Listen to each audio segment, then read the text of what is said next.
Wealth management in the next 5 years. Is going to be driven by consumer demand and technology. Millennial wealth. Is missing, but there's a potential to build it with guidance. Love that. Love that. That goes back to that whole financial education equals economic empowerment. I love that.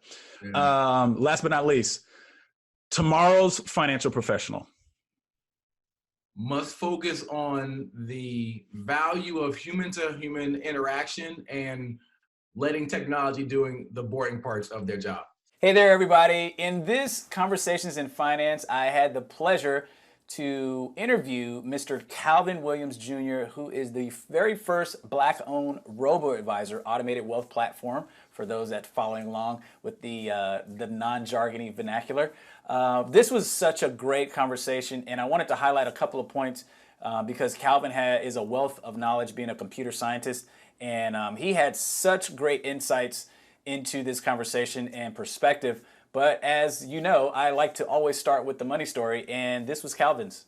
Yeah, so for me, it really starts like generations prior. So my great grandmother, she was born, this is right after slavery, but she was able to, with her husband, buy some homes in DC and kind of renovate them, kind of rent them out. So this is before, flip it or, buy it or flip it or whatever. Yeah, flip that house. Yeah, exactly. But like that type of a mindset has been kind of passed down through the generations. And so even in my own household, as you have, stated, my parents were very intentional, as we talked now, like about when I was growing up, where, one of my favorite toys was like a toy ATM. And I really love this thing. I can't find it anymore, but like it was an ATM bank. And so you would put your money in, it would have a balance, and it was like, math and stuff too. I love that bank. Like I want to buy one for my son, but they don't make it. And, even then, at like 12 is when I started my first business, which was a lawn care firm, like, most folk.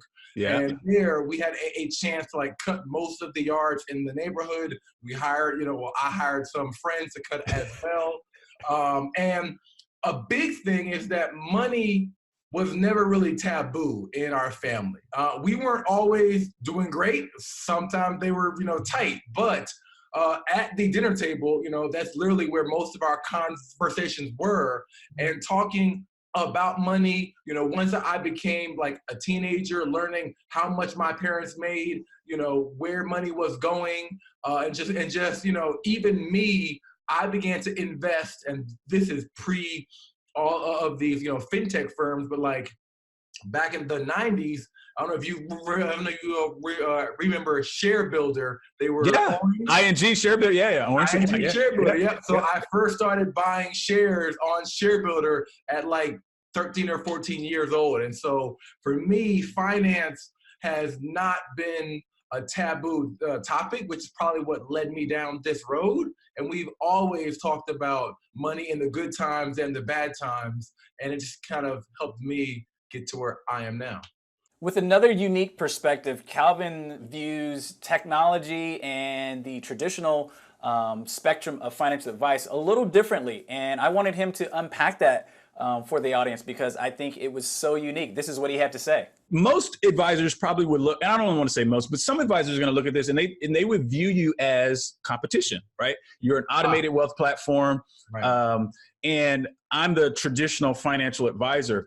And I want to talk about this intersection of artificial intelligence and algorithms and all that stuff and financial services. Right. And what your perspective is.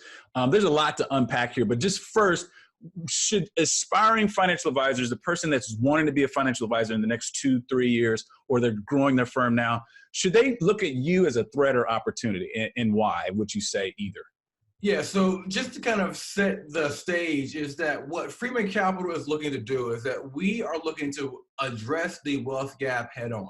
And so we have a hybrid model of still using some human advisors along with an automated platform to do financial planning, investment management, and education in a scalable platform, all for less than $1 a day for our starting plans. Wow. Many would say, oh, that means that you're coming right for, my job because I'm a advisor. But I was talking to two just, on yesterday. The thing is that there are so many segments in this market is that we can coexist. The facts is that when you are serving high net worth, ultra high earners or high earners, they are used to a certain level of service and interaction in their life. And especially from what they have been told and what they expect from their financial provider. And so that type of a person, they are going to look for someone that is probably more traditional, that, can, talk to them and build out a whole, cohesive plan and really leverage the expertise and wisdom from serving other ultra high net worth people to help make their lives better. I'm glad you said that. Let me interject here because I think this is a point that is not articulated enough, and I'm glad that you did it. So the advisor space, the traditional advisor space, I think there is this really great marriage with what, let's call it, automation and digitization, because there are things in my business that you said there's segments that I don't even want to do, that I'm better served to outsource those to a computer, if you will, because like the rebalancing or the asset allocation or things like that, these shouldn't even really be in my value proposition. Like what would you say? Would you agree with that statement? I would. So I think that at the end of the day, there's a massive opportunity to maximize the emotional intelligence of financial advice and service and demonstrate great value there.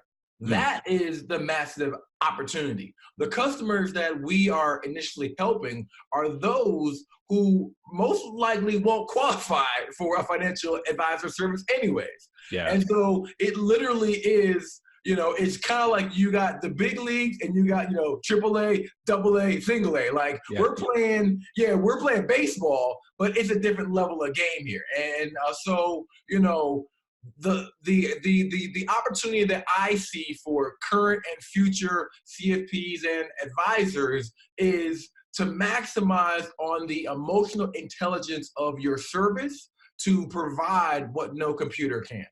Automation, technological advances, digitization, artificial intelligence or AI, all these terms start to intertwine or intermingle with each other, and they just really need to be separated and understand what they really mean. So Calvin wanted to break that down for me because I was really, in the blind on what that meant, and he gave me a really good definition of where AI is and where it's going.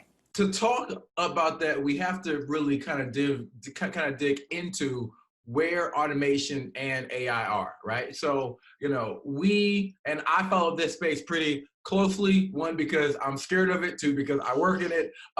So I try and stay up on it. And so like they say crazy statements like, AI will replace most of the jobs that are under $40 an hour in the next 20 to 40 years, right? That type of a statement is a big, statement, which there may be some truth into that. But let's also look at what AI is doing now. So AI is nothing more than sophisticated automation, just to make it very simple, right? So you have your phone and it does Google Maps, and as you drive along, it auto updates and takes in data from where traffic is and then replots your course. That is a level of AI. So let's not make this deeper than what it is right now, okay? So absolutely.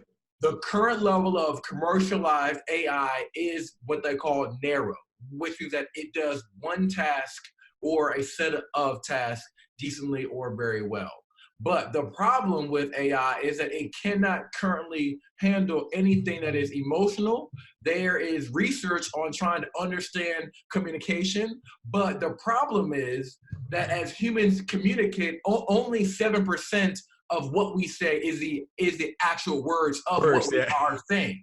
And the body language and all this other kind of stuff. Yeah, exactly. Right. So a CFP advisor, if you ask someone, how how do you feel about your finances? They'll say, fine. And then a computer would hear, fine. And that's it. But you saw my nudge, you saw my shoulders go up. You can pick up on the fact that there's more there. Yeah. Like, did you pay all your bills? Yeah. So I said yes, but I'm thinking, did I really pay them all? So, but let me ask you though. Let me play devil's advocate just right, and I'm loving this where you're taking this. So let's just say that with the first example you gave, you go, fine. Like a good advisor, or I would hope a good advisor would say something like, "Tell me more about that, Calvin." Right? Yep. Couldn't a computer be programmed to say, "Tell me more about that, Calvin," and then you would maybe type into the chat or whatever, and it would look for different phrases and things of that nature? Is that some of the research that you're talking about right now? So yeah, there is research on that. There is a member of our team who is doing some research on that very type of topic. But the facts are, we all are going to be impacted by AI, and it just depends on how long. I have a 3-year-old son, and so his life and his world is going to be totally different than ours, right? And so we have to deal with the reality of what we have now. Yes, I could be at fine and then tell me more, but the facts are that conversation is going to feel algorithmic versus a human-to-human conversation where you can say, hey, I saw that you were a bit uneasy. So as humans, we currently have the advantage on being able to get to the meat of a topic faster than annoying someone with a bunch of repetitive questions like an AI would do. I feel you. And I hate this. I mean, there is a bank that I use. I won't name them because maybe I'll work with them later on. But I cannot stand calling their customer service. It is the most frustrating thing in life because I'm already frustrated. This is a sensitive topic, and all they have is voice prompts and numbers. It's terrible, right? Yeah. And that is about where we are. Yes, there are some niches where it's a bit farther, but in the commercialized space, that's about where we are. And so the opportunity is for those folks who are in this field and going into the field is to really rely on your human-to-human expertise. So the listening skills, the active listening skills, the interpretation, the understanding how other people in those types of situations, how you have helped them to quickly break through and open up. To me, the focus is going to be more on the skills to build relationships quickly and then leverage that for our customers' financials and advancement. That's what the opportunity is. If we're just going to think about this from a mathematical perspective, then yeah, we lose there. But we have to add more value, and that's just the world that we live in now. In this part of the conversation, I wanted to highlight Calvin's advice on the 2 things that human advisors can still do to bring value to the relationship to their prospective clients. Here's what he had to say. So I think that the biggest thing is to not ignore it. Like, I get it. It can be scary or freaky, or you just don't want to understand it. Like, we have to break through that. I mean, even if it's through podcasts like these or books, you have to at least learn it, because then the more you learn, the more you will understand its current limitations. Okay, that's kind of point 1. Yep. Then point 2 is to kind of understand the opportunity that it presents. Most advisors serve between 25 and 200 customers because that's all that they can do. But with our platform, we are putting in a lot of automation and things behind our system, which is letting our advisors serve 500 to 700 customers. And so it's that type of an opportunity which you could diversify your own practice and increase your opportunities for revenue, which can make you a more attractive firm for acquisition, or make your succession plan that much beneficial for you. Because if you're already about to transition out in the next 10 to 20 years and you put these things in place now, that's just going to build your value. It could be like a United Capital, Goldman Sachs type of deal. Yeah, exactly. Given his background as a computer scientist and founding one of the first Black-owned robo-advisors, I was curious if he thought that the STEM movement of science, technology, engineering, and math can coexist with some of the more traditional learning, and this is what he had to say. a lot of advisors DM me or message me on things like, okay, they're in college. They're like, so what classes should I be taking? And I know you got to have the traditional finance, right? But I've actually been telling people social sciences are great. Other things to layer in your electives, even technology stuff. All that's really great because to make you that well-rounded advisor. But I would want to know what's your view on traditional learning and versus tech in today's society? Excuse me. So I think that it is one foundation. Like you just have to have that for the basis of providing these services and just understanding how the markets work, how finance work. That's just kind of what has to be done. But I also think that we as a country are driving so much on STEM that we are pushing down our natural creativity. And that is the opportunity to be diverse. And so, it's kind of like the left brain, right brain theory, where like if you focus on just one side of your brain, the creative side is what is needed to then synthesize all the STEM learning, all the traditional learning to then put together something beautiful. Though I would even push it to go even farther than that. Like, the arts have to come back in because there's something that happens. I sometimes try and step back away from a tech because I'm a computer scientist. That's where I'm trained in. But I try and tap into these other types of skills because then when you come back to it, you can see things from a more either abstract point of view if you're into art, or if you're into music. I feel like all of that blends together because we have to rely on what makes us truly human. And those are the things that really do it. I just watched a video on a vertical farm, and like in that vertical farm, it was being controlled by the AI or the computers, and the people just did work. But they literally were only focusing on STEM. And so I feel like the creativity on how to do a job is diminished if we don't pull in a full thing. I mean, if you look at, Leonardo, what am I about to say? DiCaprio. What's the Da Vinci? Philosopher? Yes, exactly, right? So he was a holistic person, right? He studied art and science. Like, I feel like it's great that we're covering the traditional and the STEM, but we have to get to the holistic point of view of what makes us human, because then that is where our most creative and best ideas come from. Calvin and I both agree that there's tremendous opportunity in diversity, and this is how he's doing it at his company and exactly how advisors of tomorrow or even advisors of today can partner with Freeman Capital. I think that one, just as a staple, that we hands down need more women and we need more people of color, hands down. Not just for the sake of checking the box, but for diversity. And not just for diversity because we want to be diverse. I believe that the opportunity is in diversity. So even in my own team, where we're pretty diverse from male to female, we're around like 50 or 60-40. But I often find that just having someone at the table who is empowered to speak and be their full authentic self, you can learn more from them. We have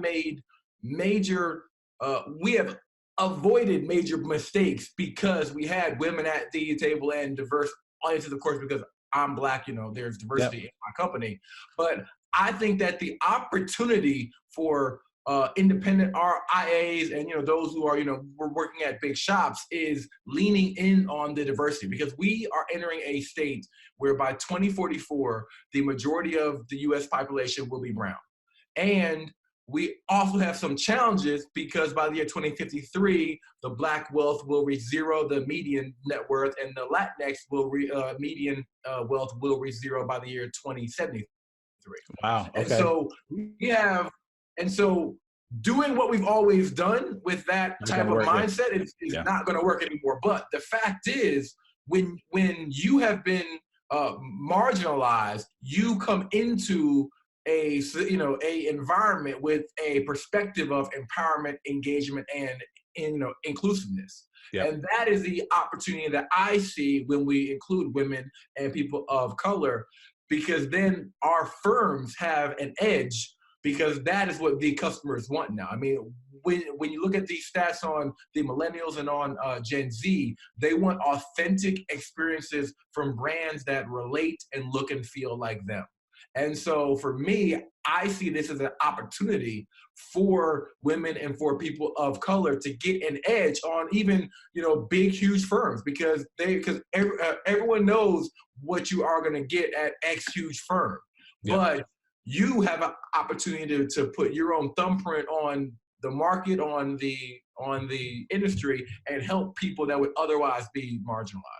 Yeah, so we have already begun to build out a partner platform where advisors will be able to bring either assets or customers onto our platform, and we can still work with them at the stage that they're at now, while still having a tie-in back to the original source. So, why would someone want to do that? So if you're someone who serves 25, 50, 100 customers, but you do great work and you get, referrals from folk who are not yet at your qualifying point, you can refer them to Freeman as a partner, still have access to, seeing how we're working with them to grow and develop them. And then when the time is right, when they have exceeded what Freeman's services are, then it's a great feeder system back into you. And so you can think of it as we can help develop,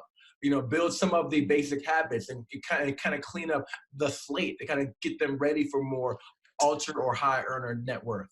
To continue with the baseball analogy, the farm team. That's I wanted to go. Team. Yes. Okay. All right. Very good. Yeah. No, I love that. I think, even in my own practice, being an independent, I think I've had those conversations with prospects where I know they're just not a good fit. Not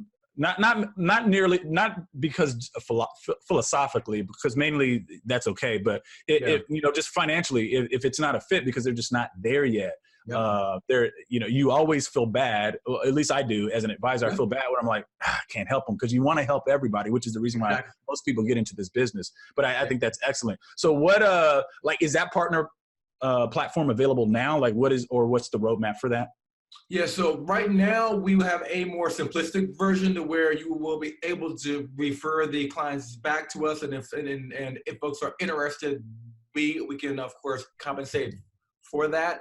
But the full-on kind of management tier will be out by first quarter of next year, to where you can still continue to kind of see and track those folks that you sent down to the farm, and we're going to develop them before we send them back up to the big leagues. I really hope you enjoyed this. This was a really great conversation that I had with Calvin. And if you want to listen to the entire interview or the entire conversation, head over to my website. I'll link that down below in the show notes for you to take a listen, and we'll talk to you later. Bye-bye.